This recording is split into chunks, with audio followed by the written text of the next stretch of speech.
So we'll be completing chapter 7 today. और आज हम इब्रानियों के अध्याय 7 को समाप्त करते हैं अध्ययन करके। I hope most of you have got some idea about this chapter so far. और अब तक जो हमने इस अध्याय के विषय में अध्ययन किया है, तो मुझे आशा है कि आप में से कितनों ने लगभग सभी ने इसके विषय में जाना है कि इसमें जो बातें लिखी है वह हमने सीखी है। Otherwise, after the sharing, you could ask any doubt about anything which is not clear. So that everything should be clear. We can clear the doubts after my sharing. या फिर हम ऐसा भी कर सकते हैं कि मेरे बांटने के बाद में यदि किसी को इस अध्याय के विषय में या वचन को लेकर कोई मन में संदेह है, या किसी को कोई प्रश्न पूछना है, या कोई बात उसे समझ नहीं आई है, तो हम उस पर चर्चा कर सकते हैं। So this chapter speaks about primarily about not primarily, it speaks about one person called Melchizedek. और यह जो अध्याय है जिसका हम अध्ययन करें, यह एक व्यक्ति के विषय में बात करता है जिसका नाम मल्कीसिदक है। And he was a king and a priest. और वह राजा भी है और महायाजक भी है। And there was no idea about when he was born and then when he died, or whether he is died. He is a person where the genealogy is not known. और इस व्यक्ति के विषय में हम आगे ऐसा पढ़ते हैं कि इसका जन्म कहाँ पर हुआ, इसके माता पिता कौन है, इसका अंत कैसे हुआ, या उसका वंश कौन है, उसके विषय में कुछ भी जानकारी हमें नहीं है। And he came in Genesis 14, he came and blessed Abraham and gave him bread and wine and blessed and encouraged Abraham. और हम देखते हैं कि हम मल्कीसिदक का वर्णन इब्रानियों उत्पत्ति के अध्याय 14 में पाते हैं, जहाँ पर वह अब्राहम को आशीष देने के लिए आता है। वह अब्राहम को दाखरस और रोटी देता है और उसके बाद उसे आशीष करता है और उसे प्रोत्साहन देता है। So we know now that he is a priest before the Levitical priests. और हम देखते हैं कि यहाँ पर वह एक ऐसा याजक है जो लेवी गोत्र के याजक से होने के भी पहले का याजक है। And the Bible proves that his priesthood is greater than Levitical priesthood. और बाइबल इस प्रकार से इस व्यक्ति के विषय में कहती है कि इस मल्कीसिदक का जो याजक पद है, जो याजक का काम है, वह लेवी याजक की तुलना में काफी बेहतर है, अच्छा है। That the Bible has proved, and we have seen that in the last studies. और पिछले अध्याय में हमने देखा कि वचन किस प्रकार से इसको साबित करता है, इसका प्रमाण देता है कि अच्छा है। Okay, so now after Genesis 14, Melchizedek suddenly is spoken about in Psalm 110 verse 4. और हम देखते हैं कि मल्कीसिदक के विषय में हम आगे देखते हैं कि अचानक से भजन संहिता 110 के वचन 4 में हम देखते हैं उसका वर्णन किया जाता है। And that is almost 1,000 years after Abraham. और हम यह देखते हैं कि लगभग अब्राहम के 1000 वर्ष बाद में यह बात होती है। And 500 years after the Levitical priest started, suddenly a message, a prophecy comes that there will be another priest according to the order of Melchizedek. और हम देखते हैं कि लगभग 500 वर्ष बाद में जब लेवी वंश ने याजक का कार्य शुरू किया, उसके 500 वर्ष बाद में हम देखते हैं कि एक भविष्यवाणी होती है मल्कीसिदक के विषय में कि एक दूसरा ही याजक आएगा। So the people were all who were studied prophets and all were wondering who is this priest, and they knew that this is a Messiah, and but they was wondering why there should be another priest. There is already a priesthood. Why should there be another priesthood? और हम देखते हैं कि उस समय के जो भविष्यवक्ता थे वे इस बात पर आश्चर्यचकित हो रहे थे कि हाँ, हम जानते हैं कि मसीहा आएगा, लेकिन एक दूसरे ही याजक के आने की क्या आवश्यकता है, क्या जरूरत है एक दूसरे याजक के आने की। And so we find that God said that he swore, and he said that about Jesus will be a priest according to the order of Melchizedek. और हम देखते हैं कि परमेश्वर ने वचन के द्वारा हमसे कहा और बताया कि यीशु मसीह मल्कीसिदक की रीति पर याजक होंगे। So just as Melchizedek was a king and priest, Jesus was a king because he was from the tribe of Judah. और हम देखते हैं कि मल्कीसिदक जो था वह एक राजा था, तो हम देखते हैं यीशु मसीह जो यहूदा के गोत्र से आने के कारण वे भी राजा है। And how can he be a priest? But so he became a priest because uh, his he rose again because there was no sin in him. And on that context, he became also a priest. और हम देखते हैं कि वे कैसे याजक बनते हैं। उन्होंने उनका पुनरुत्थान हुआ क्योंकि वे निष्पाप थे। यीशु ने कोई भी पाप नहीं किया था, जिसके कारण वे निष्पाप होने के कारण उनका पुनरुत्थान हुआ, और यही कारण है कि वो याजक ठहरे। So the priesthood of Jesus, the priesthood of Melchizedek, that is, Jesus is a priest according to the order of Melchizedek, is greater than the Levitical priests. तो हम देखते हैं यीशु मसीह का जो याजक पद है, जो मलकीसिदक याजक की रीति पर है, वह तुलना में लेवी याजक के बहुत ही ज्यादा उत्तम है, बेहतर है। So now we'll read from verse 19 onwards and complete this passage. और अब हम इब्रानियों अध्याय 7 के वचन 19 से लेकर आगे तक पढ़ेंगे, और आज हम इस अध्याय को समाप्त करेंगे अध्ययन करके। It says, "For the law made nothing perfect. On the other hand, there is a bringing in of a better hope through which we draw near to God." हम पढ़ते वचन 19, इसलिए कि व्यवस्था ने किसी बात की सिद्धि नहीं की, और उसके स्थान पर एक ऐसी उत्तम आशा रखी गई है जिसके द्वारा हम परमेश्वर के समीप जा सकते हैं। So the law did not make anything perfect. It only made a provision to forgive the sins of people by a sacrifice, but they could not draw near to God. और हम देखते हैं कि व्यवस्था ने किसी भी बात में सिद्धि प्राप्त नहीं की थी, क्योंकि व्यवस्था ने केवल पाप की क्षमा के लिए एक समाधान खोज निकाला था कि एक बलिदान चढ़ाने द्वारा पाप की क्षमा हो सकती थी, लेकिन व्यवस्था के द्वारा कोई परमेश्वर के समीप नहीं जा सकता था। But because of Jesus' sacrifice, he offered a perfect sacrifice, and he entered into heaven. That means the most holy place, so that we can also enter into that place and draw near to God. लेकिन हम देखते हैं यीशु मसीह, जो कि हम सभी के लिए एक सिद्ध बलिदान है, निष्कलंक है, वे परमेश्वर के लिए परमेश्वर के सामने हमारे लिए अपने आप को बलिदान करते हैं, और वे स्वर्ग में जाकर परमेश्वर के उस अति पवित्र स्थान में परमेश्वर के सम्मुख उनके सामने उपस्थित होते हैं। So, brothers and sisters, the important thing for us now as Christians is not only just that we got a new born again experience through coming to know Jesus and we are forgiven of our sins, but that we can draw near and live in fellowship with God. That is the अब difference. भाई और बहनों, एक मसीह होने के नाते अब हमारे लिए केवल यही बात महत्वपूर्ण नहीं रह जाती कि हमने यीशु मसीह को ग्रहण करने द्वारा हमारे पापों की क्षमा को पाया है, परंतु इससे कई गुना ज्यादा बढ़कर अब हम यीशु मसीह के द्वारा परमेश्वर के समीप, उसके परमेश्वर के निकट जा सकते हैं। So that is, our life on a day-to-day basis is not. Sometimes people have this experience of Sunday Christians. Like when there is Sunday, when there is a meeting, then they are close to God. Okay, rest of the time, God is very far away. हम देखते हैं कि कई बार ऐसा होता है कि कई ऐसे मसीही लोग होते हैं जो केवल रविवार के मसीही कहलाते हैं। इसका अर्थ होता है कि वे केवल रविवार को, क्योंकि कलीसिया में जाना है, सभा में जाना है, प्रेयर प्रार्थना में हिस्सा लेना है, यही कारण है कि वे केवल रविवार के दिन परमेश्वर के निकट अपने आप को लेकर आते हैं, परंतु बाकी दिन परमेश्वर उनसे दूर रहता है। So that was the Levitical priesthood life. और यह जो है वह लेवी याजक का जो जीवन है, उस प्रकार का जीवन है। But what Jesus has come to do for us is to bring us near to God, and that we would live daily in our life in that closeness with God.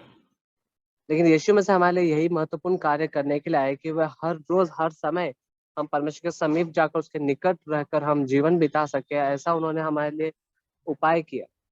And just as the Levitical priest would help those people to bring their sacrifices, Jesus not only made a sacrifice for us, but he is helping us to live close to God. और जैसा कि हम देखते हैं levy याजक थे जो लोगों की सहायता करते थे उनके बलिदानों को परमेश्वर के सम्मुख लेकर जाने के लिए, यीशु मसीह ने हमारे लिए अपने आप को न केवल बलिदान किया, परंतु वे अब हमारी सहायता करते हैं हमें परमेश्वर के निकट लेकर जाने के लिए। So we'll read from verse 20 to 22. और अब हम वचन 20 से लेकर 22 तक पढ़ते हैं। Read it, brother. और इसलिए कि मसीह की नियुक्ति बिना शपथ नहीं हुई, क्योंकि वे तो बिना शपथ याजक ठहराए गए, पर यह शपथ के साथ उसकी ओर से नियुक्त किया गया जिसने उसके विषय में कहा कि प्रभु ने शपथ खाई और वह उससे फिरने न पछताएगा। कि तू युगानुयुग याजक है, सो यीशु एक उत्तम वाचा का जामीन ठहरा। So here again, this chapter, the writer is keeping on saying that how much superior the priesthood of Melchizedek, where Jesus has become in this priest in that same order, is greater than what was there in the past. और हम देखते हैं यहाँ पर फिर से जो इब्रानियों का जो लेखक है वह इस प्रकार से हमें बताता है वचन के द्वारा कि वह कहता है कि यीशु मसीह जो मलकीसिदक की रीति पर याजक है, वह कई गुना ज्यादा उस पुरानी जो याजक की जो रीति थी उससे कई गुना ज्यादा ये बढ़कर है, उत्तम है। When the Levitical priest was made, God did not God did not give an oath saying, there will be I, I I am swearing that there will be a priest like Levi, Levitical priest. No, there was no oath. It was just that God commanded Moses and said the tribe of Levi should be a tribe which will serve me. But there was no oath, no promise. और हम देखते हैं levy याजक पद के विषय में कि वहां पर परमेश्वर ने शपथ नहीं खाई थी जैसे मलकीसिदक के विषय में खाई थी। वहां पर परमेश्वर ने लेवी के विषय में ऐसा नहीं कहा था कि मैं शपथ खाकर कहता हूँ लेवी के वंश से जो होंगे याजक का काम करेंगे, परंतु परमेश्वर ने केवल एक आज्ञा दी थी कि लेवी का जो वंश होगा वह पूरा वंश के परमेश्वर के लिए याजक का काम करेगा। उनके लिए परमेश्वर ने शपथ नहीं खाई।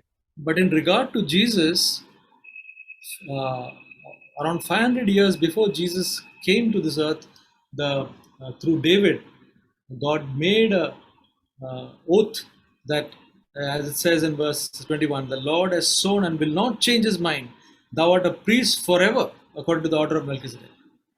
लेकिन हम देखते हैं यीशु मसीह के जन्म से लगभग 500 वर्ष पहले दाऊद के द्वारा यह भविष्यवाणी हुई थी और परमेश्वर ने वहां पर वचन में शपथ खाकर कहा था, जो हम वचन 21 में पढ़ते हैं कि शपथ खाकर परमेश्वर ने उसको याजक ठहराने के विषय में कहा और वह उससे पछताएगा नहीं, परंतु युगानुयुग याजक है। So it shows that when God makes an oath, that it is a very important and a greater thing than without an oath.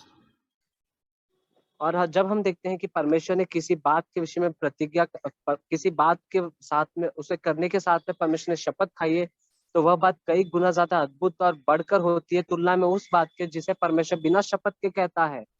And then verse 22 says that that's why Jesus has become the guarantee of a better covenant. और इसलिए यहाँ पर हम वचन 22 में कहते हैं कि सो यीशु एक उत्तम वाचा का जामीन ठहरा है। So Jesus has become a surety or a guarantee of the covenant between God and us.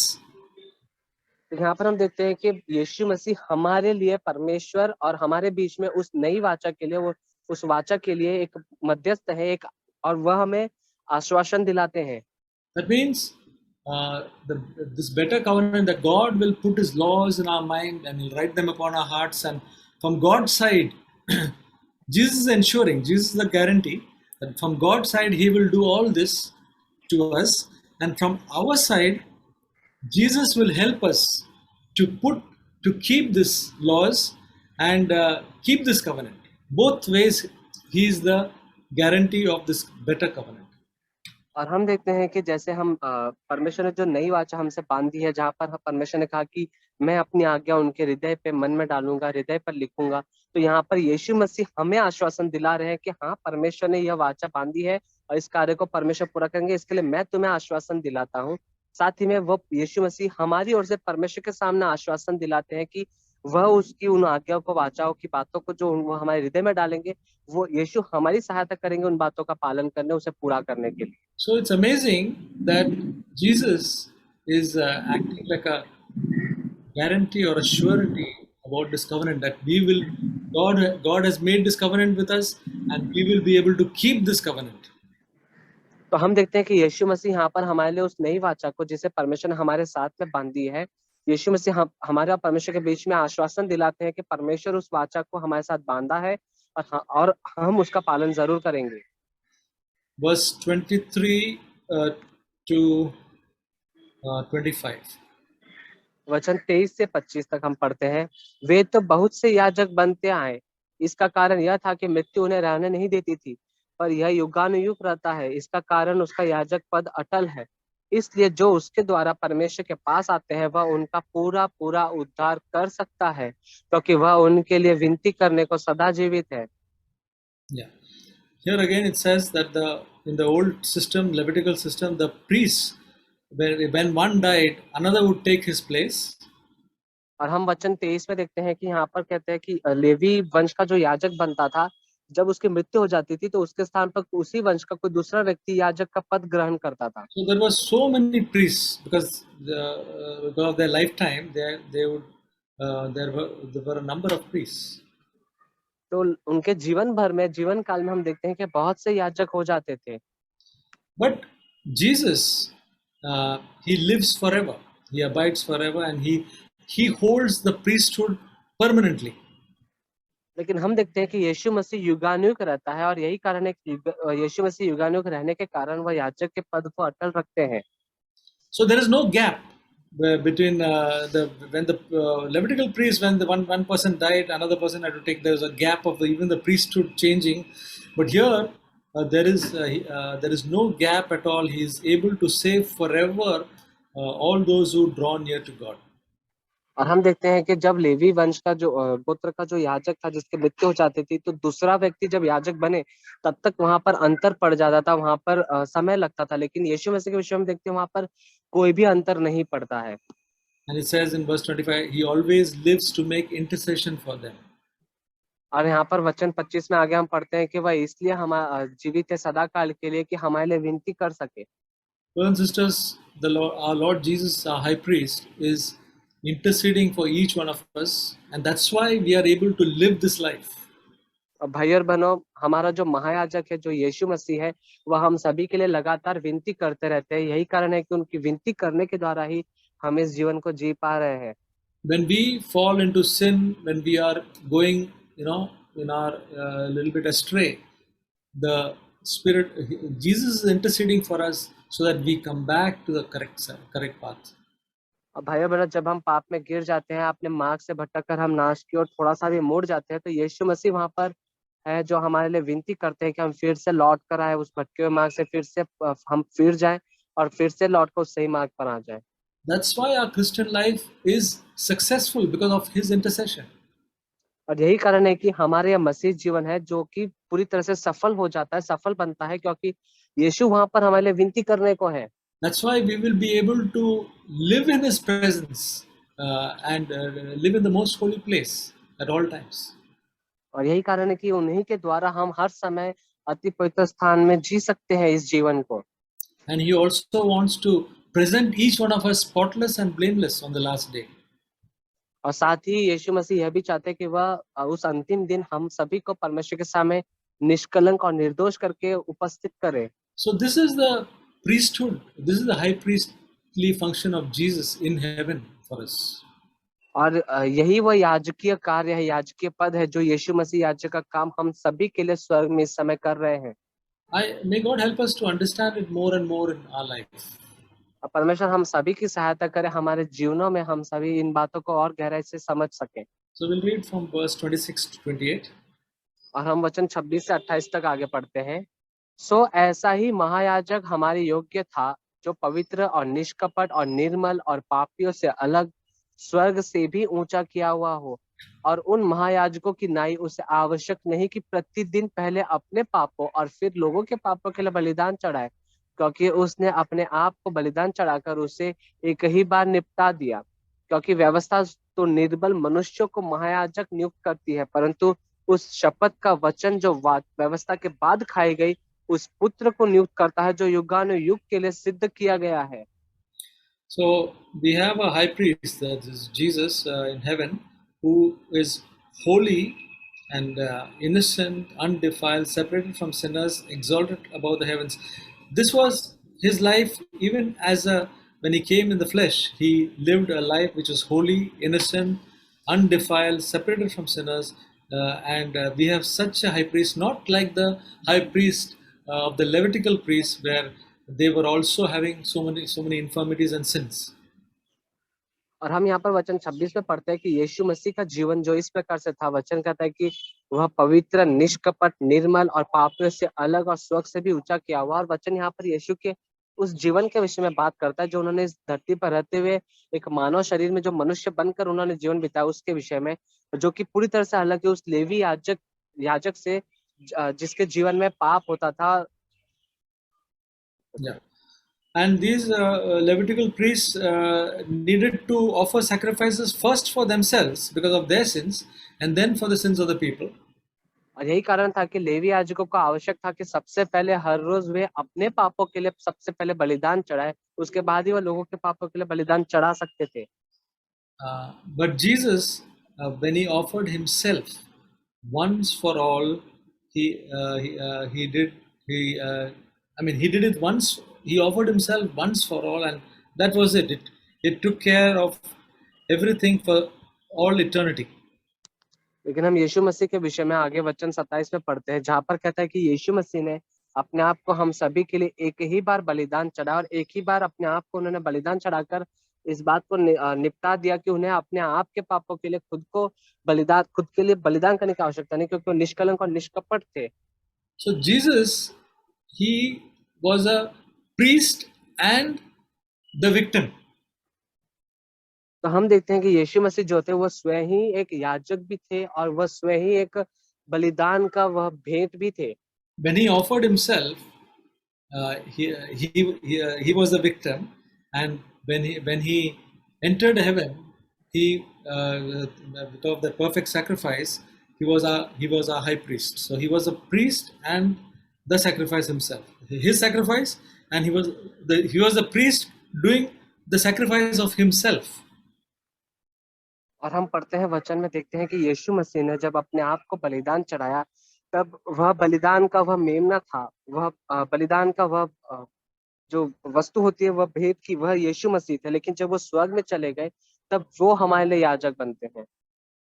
So the law appoints, last verse, the law appoints men as high priests who are weak, but the word of oath which came after the law appoints a son made perfect forever. So Jesus, he came to this world, lived a life, came in the human flesh, lived a life, was made perfect, and he offered himself as a sacrifice, and he became a high priest for us, and he's living as a high priest today for us, as a king and a priest today in heaven. अब है बना वचन 28 में, आखिरी वचन में हम पढ़ते हैं कि व्यवस्था तो निर्बल मनुष्य को महायाजक नियुक्त करती थी, और एक के बाद एक निर्बल मनुष्य को महायाजक बनाए जाते थे। लेकिन यहाँ पर हम देखते हैं कि शपथ के द्वारा व्यवस्था के बाद जो खाई गई उस पुत्र को नियुक्त करता है, जो युगानुयुग के लिए सिद्ध किया गया। और यहाँ पर यीशु मसीह, जो कि एक सिद्ध बलिदान भी ठहरे और एक सिद्ध याजक भी ठहरे, हमारे लिए सदा काल के लिए वह ठहराए जाते हैं।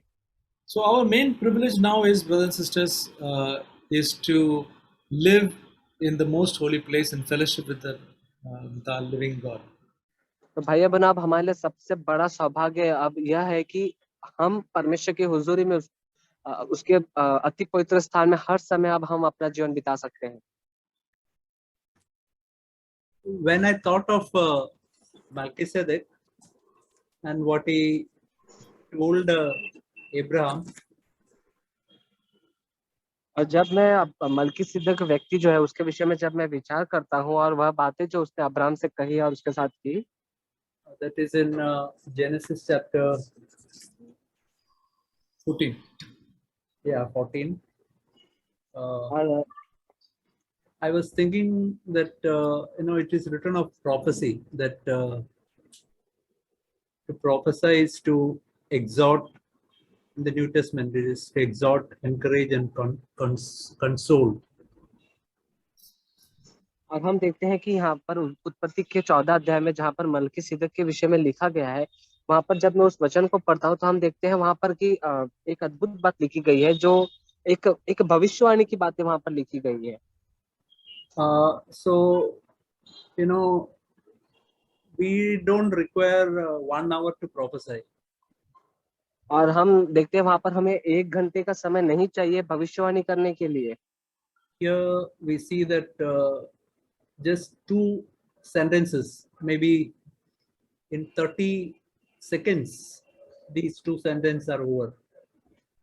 और हम देखते हैं यहाँ पर इस अध्याय में देखते हैं केवल 2 बातें कही गई है भविष्यवाणी के तौर पर, जो जिसमें मुझे लगता है, जहाँ मेरा मानना है, केवल 30 सेकंड का समय लगा होगा। But it had a profound effect on Abraham. लेकिन देखते हैं कि इसका बहुत ही ज्यादा प्रभाव जो है अब्राहम के ऊपर पड़ता है। He just said, Blessed be Abraham, God High, possessor of heaven and earth, and blessed be God the Most High, who has delivered your enemies into your hand. और Let's हम देखते just हैं वहां पर मल्कीसिदक जो है वो अब्राहम से कहता है कि अब्राहम का परमेश्वर सर्वशक्तिमान परमेश्वर जो है वह धन्य है। और दूसरी बात वो कहता है कि परमेश्वर सर्वशक्तिमान जिसने तेरे शत्रुओं को तेरे हाथों में कर दिया वह धन्य है। And because of that, in verse 22, that is Genesis 14:22, Abraham is telling King Sodom, I've lifted my hands to the Lord, God of God Most High, the possessor of heaven and earth. And he's telling, I will take nothing, not even a sandal trap from you. मतलब genesis 14 verse 22। 23, yeah. और हम देखते हैं उत्पत्ति के अध्याय 14 वचन 22 और 23 में अब्राहम ने सदोम के राजा से कहा, परम प्रधान ईश्वर यहोवा जो आकाश और पृथ्वी का अधिकारी है, उसकी मैं शपथ खाता हूँ कि जो कुछ तेरा है उसमें से न तो एक सूत न जूती का बंधन न कोई और वस्तु लूंगा, कि तू ऐसा न करने पाए कि अब्राहम मेरे ही कारण धनी हुआ। So we see that even in just 2 minutes we can bring out, or just 1 minute we can bring out the heart of God if we are really in touch with God. और हम देखते हैं यहाँ पर इस वचन के द्वारा पढ़ने के द्वारा कि हम एक व्यक्ति जो परमेश्वर से जुड़ा हुआ है या नहीं, परमेश्वर के निकट है या नहीं, हम उसके विषय में 1 मिनट के अंदर पता कर सकते हैं। You know, we can bless others. There is no need for even 30 minutes. In 30 seconds we can bless other people if we can really bring the burden of God to other people. और हमें आवश्यकता नहीं है आधा घंटे का समय, 30 minute का समय हमें मिलने के लिए कि हम लोगों को आशीष करता है। हम 30 सेकंड के समय में भी हम लोगों के लिए आशीष का कारण बन सकते हैं और परमेश्वर के हृदय के बोझ को हम लोगों के पास लेकर आ सकते हैं। Heard from Brother Matthew that the greatest privilege we have got in the new covenant is that each of us can draw near to God. और हमने भाई मैथ्यू के द्वारा सुना कि भाई मैथ्यू ने कहा कि एक बहुत बड़ा सौभाग्य मसीह होने के नाते हम सभी ने पाया है कि हम परमेश्वर के सम्मुख उस अति पवित्र स्थान में प्रवेश कर सकते हैं। We can draw near to God and live in the most holy presence of God. हम परमेश्वर के निकट जा सकते हैं और उसके उपस्थिति में अति पवित्र स्थान में वास कर सकते हैं। The only condition for that is make sure that in between you and Jesus there is nothing there. लेकिन इस बात को पूरा करने के लिए केवल एक ही शर्त है जो आप पर लागू होती है कि आप इस बात को निश्चय कर ले कि आपके और यीशु मसीह के बीच में कोई भी बात रुकावट नहीं बन रही हो। If the Holy Spirit reminds you anything, settle that matter, ask forgiveness to others, or ask forgiveness to Jesus and make that clear as quick as possible. और यदि परमेश्वर का पवित्र आत्मा आपको स्मरण दिलाता है किसी बात के विषय में या किसी व्यक्ति से क्षमा मांगने के विषय में या परमेश्वर के सम्मुख जाकर पश्चाताप करके क्षमा मांगने के विषय में, तो आप जितना जल्दी हो सके इस कार्य को पूरा करके उस बात को निपटा लें। It is a tremendous joy for the heart of God when He finds His children longing to be with Him. और जब परमेश्वर के लोग परमेश्वर के निकट आने के लिए हृदय से लालसा रखते हैं तो यह देखकर परमेश्वर बहुत ही ज्यादा आनंदित होते हैं।